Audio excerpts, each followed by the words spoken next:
우리 예수 그리스도께서 부활하셨습니다. 사망에서 다시금 살아나셨습니다. 놀랍고 감사한 일이죠.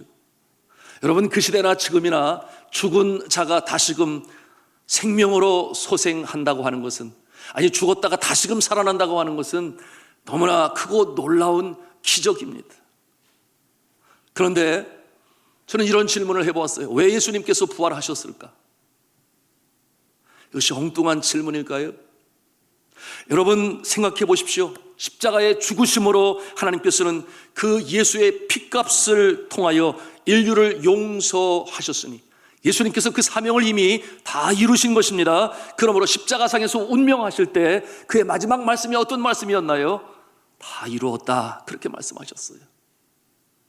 그렇게 다 이루셨으니, 사명을 마치셨으니 이제 예수 그리스도께서 그 영혼은 다시금 오신 하늘나라로 올라가시면 되는 것 아니었겠습니까? 그런데 신령한 몸으로 다시금 눈에 보이실 그 몸으로 부활하셨습니다. 그리고 친히 보이셨습니다. 그렇게 하시고자 하는 이유가 있었습니다. 첫째로 사망을 정복했다고 하는 것을 증명하시기 위해서 그렇게 부활하신 것입니다. 여러분, 죄의 용서를 뛰어넘어서서 그처럼 모든 인생을 사망으로 올가매었었던 그 사단의 권세가 있지 않았겠습니까? 그것이 사망 아니었겠습니까? 그런데 이 사망의 권세를 이기실 수 있음을 증명해 보이시기 위해서, 그래서 다시금 육체로 살아나신 것입니다. 그런가 하면 또 한 가지 중요한 이유가 있습니다. 그것은 우리 한번 같이 한음성을 했으면 좋겠습니다. 부활의 첫 열매가 되시기 위하여. 그렇습니다. 부활의 첫 열매가 되시기 위하여 주님께서 부활하셨는데, 이것은 정말 놀라운 역사예요. 과거에 없었던 새로운 역사가 새롭게 시작이 된 것입니다. 이게 무슨 말씀인가 하면 예수님만 살아나시는 것이 아니다 하는 것을 보여주시는 것입니다. 주 안에서 죽는 자들도 이 일이 일어나게 될 것이라고 하는 이 놀라운 증명을 부활로 보여주신 거예요. 여러분들은 과수를 키워보셨습니까? 열매가 달리는 과수. 저는 이 과수를 많이 심어보았어요. 특별히 필리핀 선교지에서 바나나 나무도 심고 망고 나무도 심고, 필리핀 가학 지역의 교회 주변 둘레 땅에 망고 나무를 100그루를 심었습니다. 많이도 심었죠. 그 묘목을 사다가 심었는데 얼마나 지극정성으로 키웠는지 몰라요. 열매에 달리는 그날을 바라보면서 거기에 염소가 들어와서 망고나무 잎이고 뭐고 다 먹어버리는 거죠. 그래서 거기에 이렇게 울타리를 쳐놓기도 하고 또 바깥쪽으로는 펜스를 두르기도 하고 하여튼 정성으로 키웠는데, 첫 해에 그 묘목을 심었는데 그 나무에서 망고 열매가 열렸을까요? 안 열렸어요. 물어보니까 7년 뒤에 그게 열린다고 그러더라고요. 그러니 7년을 기다려야 되는 거예요. 그런데 저의 사역이 6년 6개월 만에 철수하게 되었어요. 그러니 6개월만 더 있으면 이제 망고 열매를 보면서 그것을 먹을 수가 있는데 그만 철수하게 되었으니, 그 다음 후임 선교사님인 이경수 선교사님이 이제 그곳의 사역을 감당하게 되었는데, 그 다음에 망고 열매가 열렸을까요? 안 열렸을까요? 많이 열렸어요. 아주 억수로 열렸습니다. 그러니 그 망고 열매를 따서 우리 이경수 선교사님이 맛있게 먹고 또 맛있게 먹고 또 맛있게 먹다가, 이 나무 내가 키운 게 아닌데, 정성 들인 사람이 따로 있는데, 그래서 그 열매를 다시 상자에 담아서 그때만 해도 그게 반입이 됐어요. 그래서 제가 안식년에 한국에 와 있을 때 또 먹었습니다. 여러분, 이 망고나무가 그 다음에 또 열릴까요? 안 열릴까요? 안 열려요? 열려요? 열려요. 그래서 또다시 망고 열매가 많이 열리니 교인들과 함께 그 맛을 즐기고, 또한 시장성이 있으니 갖다 팔기도 하고 그와 같은 기쁨을 누리게 되었습니다. 제가 이 말씀을 드리고자 하는 이유가 있어요. 여러분, 예수 그리스도께서 부활의 첫 열매가 되셨다. 그 다음에는 어떠한 누구에게 그 열매가 열릴 것입니까? 예수 그리스도께서 부활의 첫 열매가 되셨으니 그 다음에 또 그 다음에 계속해서 열매가 맺혀지게 될 것인데, 누구에게 열리는가? 주 안에 있는 자들, 예수 그리스도를 구세주로 영접하고 삶의 주인으로 모신 자들, 하나님을 창조주로 믿는 자들, 그들이 부활의 열매로 나타날 줄로 믿으시기를 바랍니다. 그러니 너무나 감사한 거예요. 예수님께서 본이 되셨다 그 말이에요. 그러니 우리도 그와 같은 모습이 될 것인데, 그러니 성경에 그런 말씀이 있지 않습니까? 요한계시록 14장 13절에 말씀을 해요. 주 안에서 죽는 자들이 복이 있다, 그렇게 말씀하고 있어요. 이어지는 말씀은 그러하다 그들이 수고를 그치고 쉬리니 이는 그들이 행한 일이 따름이라, 이와 같은 말씀으로 주십니다. 성도 여러분, 예수님의 부활이 왜 그리 기쁘고 감사한 것입니까? 왜 이 부활절이 너무나 감사하고 기쁜 것입니까? 바로 예수 그리스도께서 죄 삭세의 그 결과인 사망을 이기셨기 때문에 그렇고, 그런가 하면은 예수님께서 부활의 첫 열매가 되셨으니 예수님만이 그런 것이 아니라 예수 그리스도를 영접한 자들도 그와 같은 영광의 자리에 임하게 되니 제2의 사망이 없어요. 예수 믿는 사람은 이 땅에서 육신을 벗고 그 다음에 제2의 사망이 없다, 저 지옥불에 떨어지지 아니하고 저 영원한 하늘나라의 주님과 더불어 영생복락을 누리시는 줄로 믿으시기를 바랍니다. 이것이 기독교가 우리에게 전하는 진리인 것이에요. 복음인 것이에요. 이와 같은 모습으로 우리가 부활절에 부활신앙으로 기쁨으로 살아갈 수 있는 것입니다. 여러분, 그뿐만 아니라 예수 그리스도께서 재림하시는 그날, 여러분, 우리가 사도신경으로 그렇게 주님 앞에 고백하지 않아요? 저리로서 산자와 죽은 자를 심판하러 오시리라.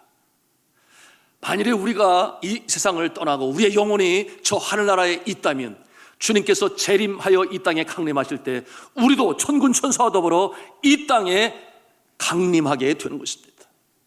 그때에 성경이 분명히 가르쳐 말씀하고 있으니, 그때에 이제 자는 자들이 깨어날지라, 그것은 뭐냐면 흙으로 돌아가는 우리의 육신이 다시금 부활하게 되는 역사가 나타나고 우리의 영혼과 결합이 되어서 신령한 부활체의 모습으로 부활하는 줄로 믿으시기를 바랍니다. 그것이 성경이 우리에게 전하는 말씀이에요. 그러니 우리가 그 신령한 부활체의 모습으로 이 땅에서 영원토록 살아가게 되는 것입니다. 여러분, 이 부활한 모습이 어떠한 모습이 될까요? 궁금하지 않습니까? 오늘 성경 본문을 통해서 우리는 부활하신 예수님의 모습을 바라보면서 그래, 이와 같은 모습으로 부활하는 거야 하는 것을 알 수가 있어요. 여러분, 예수님께서 부활하신 그 모습은 어떠한 모습이었나요? 첫 열매가 되셨으니 우리도 그렇게 될 것이라는 것을 친히 본으로 보여주신 것인데, 그 모습을 보니 첫째로 시공간을 초월합니다.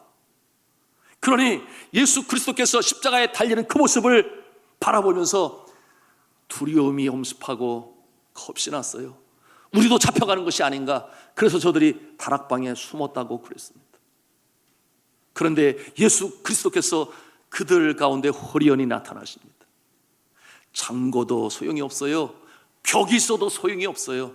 시공간을 초월하는 예수님께서 그 가운데 나타나시니 우리가 부활할 때 그와 같은 모습인 줄로 믿으시길 바랍니다. 그런가 하면 중력을 초월해요. 중력을 초월해요. 무슨 말이에요? 예수 그리스도께서 500여 문도 앞에 제자들 앞에서 하늘로 승천하실 때 부활의 신령한 몸은 하늘로 올라가게 되었으니 중력을 초월하는 것 아니겠습니까? 그런가 하면은 이 부활하신 예수님의 모습을 통해 우리가 보는 것은 알아볼 수 있는 것이에요. 부활한 존재를 알아볼 수가 있어요. 그것은 얼마나 큰 소망이 되는지 모릅니다.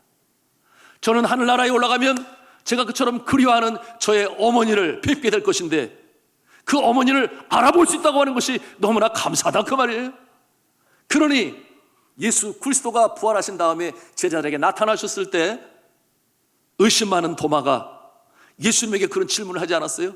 진짜 예수님인지 내가 어떻게 믿겠습니까? 그랬더니 예수님이 그러시잖아요. 내 손에 못자국을 보아라.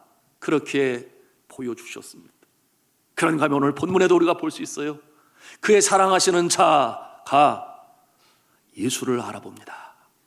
그래서 주시다라고 외칠 때에 베드로가 그 소리를 듣습니다.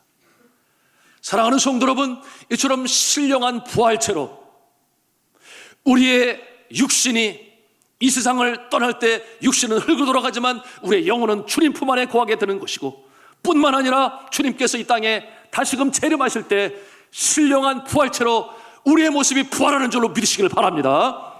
이것이 부활을 통해서 우리가 깨닫고 배우는 너무나 기쁘고 감사한 일이니, 우리가 춤을 추어도 시원찮아요, 찬송을 해도 시원찮아요. 부활절에 이 부활의 신앙으로 다시금 일어서시는 하나님의 백성들 되시기를 주님의 이름으로 축복합니다.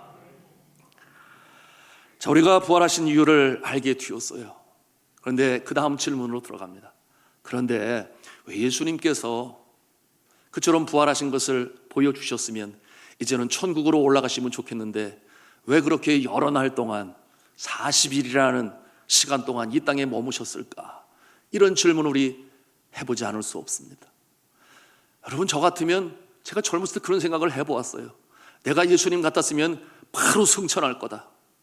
이 죄 많은 세상, 이 어지러운 세상, 그리고 그 유대인 종교 지도자들이, 그런가 하면 바리새인, 사두개인, 서기관들이 예수의 진리의 말씀을 듣지 아니하고 오히려 그를 고소하고 고발하고 십자가에 못 박게 하였으니 뭐 이 세상이 그렇게 좋겠습니까? 그런가 하면 그처럼 동고동락하며 제자들을 가르쳐 놓았더니 그 모습이 나중에 얼마나 예수님이 말씀하셨어요? 다시금 부활하게 될 것이다. 이 성전을 헐라 내가 사흘 만에 다시 세우리라. 이 제자들에게 그 뜻까지 분명히 말씀해 주셨는데 예수님의 제자들이 믿지를 않아요. 하나같이 두려워하여 뿔뿔이 흩어지고 숨었다 그랬으니 그와 같은 모습을 바라보는 예수님의 마음이 어떠할까 생각을 하니 이 세상에 그렇게 오래 거할 이유가 없겠다. 제가 어린 마음에 그런 생각을 가져드렸습니다. 그런데 예수 그리스도께서 40일 동안 이 땅에 거하시는 이유가 있었으니 여러분, 그 이유를 생각하면 정말 가슴에 감동이 임합니다. 왜 그런가 하면 예수 그리스도께서는 제자들을 보신 거예요. 예수님께서 십자가에 달려 돌아가신다 하니 뿔뿔이 흩어지고 심지어 베드로는 나는 그를 알지 못하고 부인하지를. 이와 같은 모습을 바라보실 때 예수님께서 저들에게 위임하신 대위 명령이 있는데 땅 끝까지 이르러 복음을 증거해야 되는데 주께서 허락하신 그 사명으로 이어가야 되는데 그러나 그러지 못하는 모습을 보니 예수님께서는 그 마음에 안쓰러움이 임했던 것입니다. 그러니 제자들에게 나타났어요. 여러분, 예수님께서 부활하신 이후에 11번 출현하십니다. 그 중에 8번이 제자들에게 나타나신 모습이었어요. 성경에 기록된 숫자만 11번이니 더 많이 나타나셨겠다, 우리가 추론해 볼 수 있습니다. 제자들의 나타나실 때마다 예수님께서는 사명으로 저들에게 말씀하시는 것입니다. 이와 같은 모습을 통해서 40일 동안 더 머무시면서 그들을 헤아리시고 다시금 세우시고 어찌하든지 그 뜨거운 열정으로 회복되어 이제 초대교회의 역사가 나타나기를 바라시는 예수님의 그 모습을 생각하면 그야말로 끝까지 사랑하시고 돌보시고 격려하시는 그 모습 때문에 제 가슴이 눈물로 쳤습니다. 사랑하는 성도 여러분, 예수님의 제자들은 그처럼 물고기 잡는 일로 평생을 보내야 할 그와 같은 자들이 아니었습니다. 제가 물고기 잡는 어부의 일이 하찮은 것이다, 직업의 귀천에 대해서 말씀드리는 것이 아니에요. 예수님께서는 목적이 있었습니다. 그러므로 어부했던 저들을 부르셨어요. 그리고 저들과 동고동락하시며 저들에게 하나님의 나라가 이 땅에 도래하는 일에 이제 사용돼야 할 존재라는 그 사명으로 부여하셨습니다. 그런 예수님께서 보여주시지 않았어요? 병자를 고치시고 천국 복음으로 전파하시고 그런가 하면 이 땅에 살아가는 천국 시민의 행동 강령에 대해서 교훈으로 말씀하시고 그런가 하면 자연까지도 제어하는 능력을 주시고 그리고 저들에게 전도하러 나갈 때에 가서 전하라. 그래서 저들이 70인 전도대로 파송을 받을 때는 놀라운 주님의 그 강력한 역사를 경험하지 않습니까? 귀신들이 쫓김을 받는 그와 같은 모습도 경험하면서 그렇게 훈련을 받게 되었어요. 그러니 이제는 저들이 주님께서 주신 그 사명으로 살아가야 되는데 여러분이 팔레스틴이라고 하는 지방에 예수님께서 활동을 하시는데 그 크기가 이 남쪽과 북쪽에 합친 강원도 땅 크기예요. 큰 땅은 아닙니다.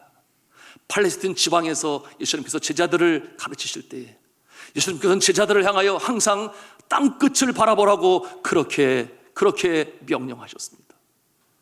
너희는 가서 모든 족속으로 제자를 삼아 아버지와 아들과 성령의 이름으로 세례를 주고 내가 너에게 분부한 모든 것을 가르쳐 지키게 하라. 그런가 하면 너희는 만천하에 다니며 만민에게 복음을 증거하라. 그렇게 말씀하셨습니다. 그런데 이 제자들이 그 사명을 잃어버린 거예요. 이와 같은 모습을 바라볼 때 예수님의 마음이 너무나 아픕니다. 예수께서 잡히시던 그날 밤부터 시작해서 완전히 상황이 바뀌었습니다. 저들은 놀람과 혼돈 속에 어찌해야 할지를 알지 못했습니다. 방향을 알지 못했습니다. 여러분, 저들은 그와 같은 상황 가운데서 특별히 시몬 베드로를 생각해 보십시오. 시몬 베드로, 누구보다도 예수님을 더 사랑하고 주님 가는 길이면 어디까지 내가 쫓겠습니다 고백했던 그 아니었나요? 생명을 각오하고서라도 주님을 쫓겠다 호언장담했던 베드로 아니었나요? 그런데 왜 이처럼 의기소침하여 다시금 물고기를 잡는 어부의 모습으로 돌아갔나요? 오늘 본문의 말씀에 뭐라고 그랬습니까? 3절은 말하고 있어요. 시몬 베드로가 나는 물고기 잡으러 가노라, 그렇게 말씀하고 있어요. 그처럼 용기 충천하여 행동 대장이 되었던 베드로는 왜 이렇게 무기력한 모습으로, 과거의 그 모습으로 돌아가 버리고 말았을까요? 여러분, 그래서 저가 고기를 잡기는 잡았나요? 잡지 못했어요. 아무것도 잡지 못했습니다. 물고기 잡이 선수, 과거 전직 어부 아니었겠습니까? 밤새도록 일하였으나 수확이 없었다. 이 일로 베드로는 정신적으로 더 실이, 더 이 좌절감이 그 마음에 생기게 되었을 것입니다. 여러분, 이 제자들의 모습이 혼란 속에 있어요. 여러분, 예수님께서 이 제자들에게 나타난 것이 세 번째라고 말씀하고 있으니 부활하신 모습을 두 번이나 이미 보았습니다. 그런데도 여전히 그 모습이에요. 여러분, 전장 20장 20절 한번 찾아가서 보십시오.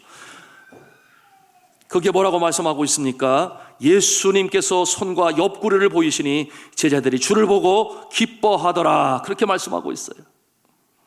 그런데 아직까지도 사명으로는 회복되지 않고 있습니다.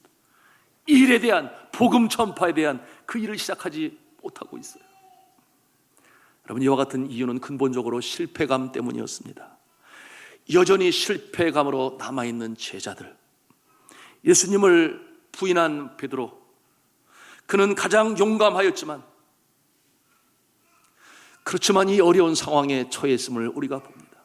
여러분, 그 제자들이 한때는 정말 열심히 복음을 전하고 우리는 할 수 있다, 그래서 주의 놀라운 역사를 감당하던 때가 있었어요. 그때가 언제였습니까? 주님이 함께 계실 때, 주님이 함께 동행할 때에는 그와 같은 능력이 있었는데, 그런데 이제 주님이 저들과는 떠나 있고 이제 하늘로 돌아가게 될 것이라는 것을 안 저들이 이제는 의기소침하고 그 믿음의 기백도 사라지고 어려운 처지에 이르게 된 것입니다. 여러분, 이와 같은 실패감을 갖게 된 것은 특별히 베드로에게 있어서는 예수님을 부인한 사건은 아니었겠습니까? 나는 예수를 알지 못합니다. 예수님께서 그 대제사장의 법정에 갈 때에 베드로가 멀찌감치 따랐다 그랬어요. 함께 같이 갔어야 할 그 존재가 멀찌감치 따라서 가다가 결국은 한 여자 피자에게 그처럼 나는 예수를 알지 못합니다. 3번 부인했을 때에 그 새벽 닭의 울음소리가 들립니다. 그 울음소리는 마치 천둥소리처럼 그에게 큰 소리로 들렸을 것이 분명합니다. 또한 그와 같은 닭 울음소리를 들었을 때에 내가 나를 3번 모르리라, 나를 부인할 것이다, 그와 같은 예수님의 말씀이 생각나서 그와 같은 말씀은 그의 가슴에 피수처럼 꽂혔을 것입니다. 이와 같은 상실감을 가지고 저가 그 마음이 얼마나 힘들었겠습니까? 그래서 그 마음의 표현이 성경에 기록되었는데 보니 저가 밖에 나가서 심히 통곡하니라 그랬습니다. 심히 통곡하니라 그랬습니다. 그처럼 주를 따르겠다고, 주를 사랑한다고 고백했던 그가 그처럼 예수를 부인하였으니 저가 통곡하였다 그랬습니다. 여러분, 이와 같은 모습은 누구보다도 이 베드로가 예수님을 사랑했기 때문에, 누구보다도 사랑했기 때문에, 그 순수한 마음이 있었기 때문에 그렇게 통곡했던 것입니다. 사랑하는 성도 여러분, 어부였던 시몬 베드로가 그 위대한 베드로가 될 수 있었던 것은 그 어느 제자보다 바로 예수 그리스도를 더 사랑하기 때문에 그러했던 것이에요. 예수님이 잡혀가시는 날 밤에 여러 제자들이 있었으나 유일하게 칼을 빼들었던 자가 누구였습니까? 베드로였습니다. 내가 예수님을 지켜보아리라. 그와 같은 자는 베드로밖에 없었어요. 크리소스톰이라고 하는 유명한 신학자는 이 베드로와 요한의 차이점에 대해서 이렇게 표현을 했습니다. 예수님이 사랑하는 제자는 요한이었다고 한다면 예수님을 사랑하는 제자는 베드로였다. 그런 그와 같은 평가를 내렸습니다. 그렇습니다. 요한이 생각에 있어서는 빨랐어요. 그러나 행동에 있어서는 언제고 베드로였습니다. 예수님께서 이 베드로의 마음을 읽었던 것이죠. 예수님의 무덤이 비었다라고 전해 들었을 때에 열심히 뛰어간 제자들, 제일 먼저 앞장서 뛰어간 자가 요한이었습니다. 그런데 정작 그 무덤 안에 뛰어들어간 자가 베드로였어요. 베드로는 이렇게 주를 사랑하는 마음이 항상 그 마음에 가득 찼었던 존재인데, 그런데 그날 밤에 예수를 부인한 그 사건으로 말미암아 그것이 트라우마가 되었고 그를 그처럼 무기력한 존재로 만들었던 것입니다. 이와 같은 과거의 실패감, 그런데 예수님이 그걸 하시는 거예요. 그러니 40일 동안 이 땅에 거하셨던 예수 그리스도께서는 다시금 이른 아침에 베드로를 찾아오시는 것입니다. 제자들을 찾아오시는 거예요. 여러분, 이와 같은 모습이 여러분의 삶 속에 없었나요? 여러분, 한때 내가 정말 주를 사랑합니다. 처음 예수 그리스도를 마음에 영접하고 그 감격에 눈물 콧물 다 흘리면서 나의 생명 주님 앞에 바치겠습니다. 그와 같은 소원으로 주님 앞에 기도하면서 주님께서 허락하신 나의 은사를 가지고 내가 휴가를 얻을 때마다 어려운 곳에 가서, 오지에 가서 또는 선교지에 가서 나의 재능으로 은사로 주를 섬기겠습니다. 그처럼 고백했었던 적은 없나요? 그런가 하면은 우리가 그 믿음이 뜨거워, 저는 그와 같은 고백을 했지요. 과거에 우리나라의 세계 민족 복음화 대성회, 또한 빌리그레암 목사님이 오셔서 그 당시 5.16 광장이라고 그랬습니다. 그곳에 모여서 나는 찾았네 찬송을 부르며 주님 앞에 간절히 헌신하고 눈물로 기도했었던 그때에 주님 앞에 나의 삶을 주님 앞에 드리겠습니다. 그 같은 고백도 드렸었어요. 그런데 우리의 삶이 그렇게 호락호락하지 아니해서 너무나 바쁜 거예요. 내가 할 일이 너무나 많아요. 직장 일이 바쁘고 가정의 일이 많고, 그러는 가운데 우리의 열정도 믿음도 식어지면서 그때에 우리가 주님 앞에 드렸던 그 소원과 우리의 기도는 어디로 간 것입니까? 그런가 하면은 세월이 흘러가는 가운데 나의 육신이 너무나 연약해져서 내가 건강하면 잘 감당할 수 있겠는데 그것이 따라주지를 않아서 그것이 아픔이 되고 눈물이 된 그 같은 성도의 모습이 왜 없겠습니까? 지금도 있어요. 그런가 하면은 내가 물질로 주님 앞에 드려 세계 선교에 이바지하겠다. 그래서 열심히 땀을 흘리고 수고하고 애쓰지만은, 그러나 그와 같은 꿈은 그야말로 바위에 부서지는 포말처럼 사라지고 우리의 그처럼 그 아름다웠던 비전은 아스라이 꿈처럼 사라져버리는 그와 같은 모습 왜 없겠어요?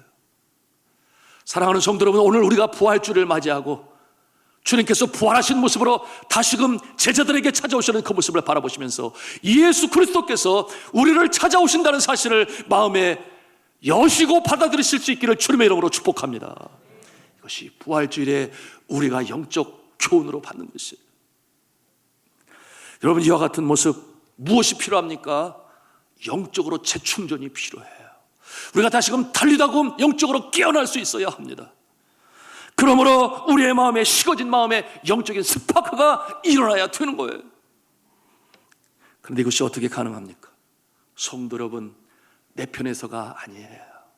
베드로는 스스로 일어나지를 못해요. 오직 하나님의 은혜가 임할 때 이것이 가능한 줄로 믿으시기를 바랍니다. 주님께서 위로부터 주시는 은혜가 우리의 상심한 마음을 어루만지실 때에 우리가 다시금 회복되어질 수 있는 것입니다. 그러므로 성경은 말씀하고 있지 않습니까? 요한일서 4장 19절에 이렇게 말씀해요. 우리가 사랑하면 그가 먼저 우리를 사랑하셨습니다. 사랑하는 성도 여러분, 오늘도 주님께서는 우리에게 찾아오십니다. 그리고 우리의 영적인 눈이 뜨기를 원하십니다. 다시금 잠에서 깨어나기를 원하십니다. 이와 같은 모습으로 우리가 서기 위하여 최소한의 우리에게 필요한 것이 있으니 그것은 무엇인가 하면 주를 사랑하는 마음을 우리의 마음에서 놓아서는 아니 됩니다.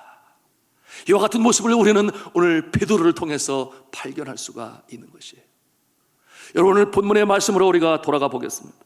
저들이 조업 중이었습니다. 그들의 숫자가 7명이라고 그랬어요.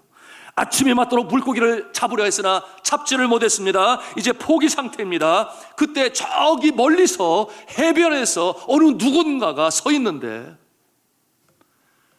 조업 중에 지치고 아침을 맞은 저들에게 큰 소리로 외치는 거예요.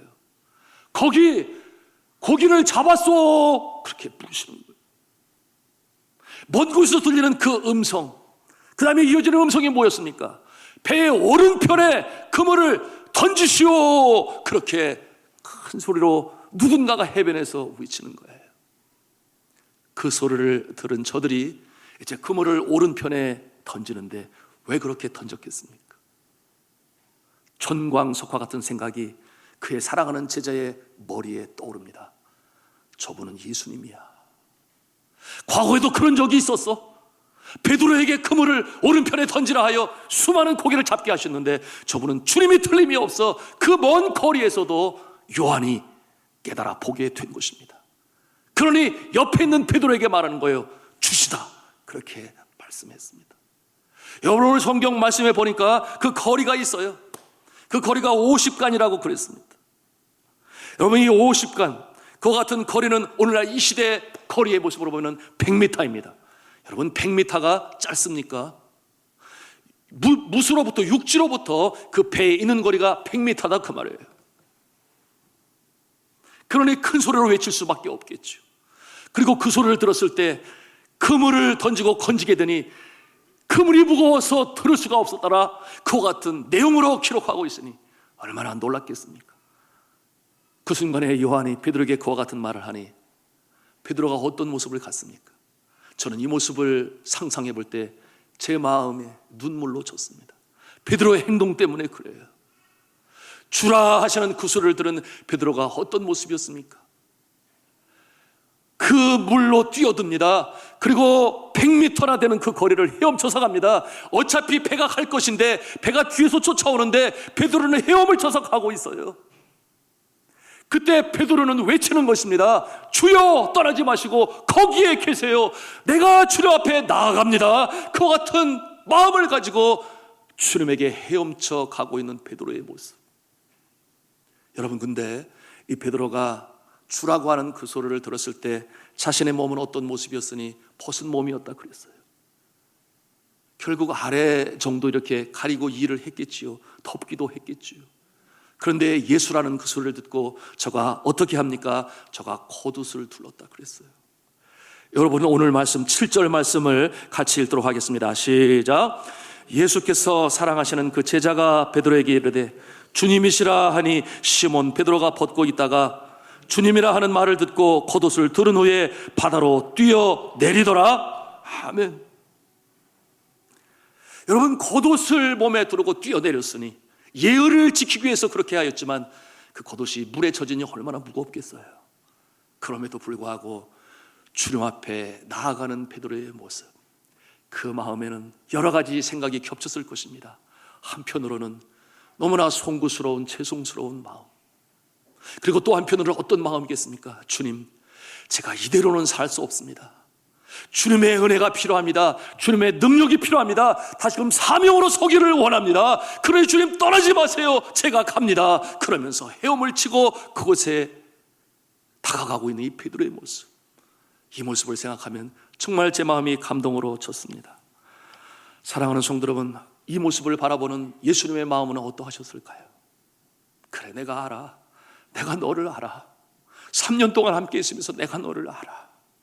너는 그렇게 어분하디오 물고기나 잡으는 그 모습으로 살아갈 인생이 아니야. 그 같은 마음을 가지고 저들이 무새에 도착하기 전에 숯불 위에 생선과 떡을 준비해서 그들을 격려하고 위로하시는 예수님, 그 모습을 상상해 볼 때 또 마음의 감동으로 젖어요. 정말 끝까지 사랑하시는구나. 다시금 일어나기를 원하시니 이렇게 주님께서 저들을 찾아오셨구나. 그러니 베드로를 불러서 뭐라고 그럽니까? 베드로라고 부릅니까? 그렇잖아요. 요한의 아들 시몬아, 그렇게 부르세요. 저는 이 말씀을 묵상하는 가운데 또 감동이 든 것은 오늘 저를 제 이름으로 불러주는 사람이 없어요. 제가 어렸을 때 제 이름으로 불러주는 저의 어머니가 계셨고 저의 아버지가 계셨는데 이제는 선교사 되고 목사가 되니 그렇죠, 김 목사님 그렇게 불러주죠. 그런가 하면 저희 가족들은 김 목사 이렇게 불러줘요. 물론 직분에 소중함이 있어서 그렇게 부릅니다만, 그러나 저는 그런 생각을 해요. 주님께서는 나를 부르실 때 연정아 그렇게 부르실 것이다. 또한 제가 모처럼 선산에 가서 저희 어머니 앞에 서게 되면 저는 그렇게 고백을 하죠. 어머니, 이 막내 연정이가 왔습니다. 사랑하는 성도 여러분, 언제부터인가 여러분의 이름을 불러주는 자가 없음을 발견해요. 연로하셔서 그렇기도 하거니와, 그런가 하면 교회의 직분을 받아서, 그런가 하면 직장에서 과장님, 대리님, 또는 부장님, 학교에서는 선생님, 그런가 하면 대학에서는 교수님, 그와 같은 것들로 우리의 겉옷을, 그리고 우리의 그것이 방어막이 되어서 정말 내 진정으로 주님 앞에 벌거벗은 모습으로 주님 앞에 서는 우리 자신의 모습이 사라진 지 오래가 되었다, 그 말이에요. 그러니 예수 그리스도께서는 요한의 아들 시몬아 그렇게 부르시면 다시금 그 연약하고 힘들었던 때, 그러나 주님을 만남으로 그 운명이 바뀌고 베드로라는 이름으로 그의 인생을 함께 하셨던 예수 그리스도.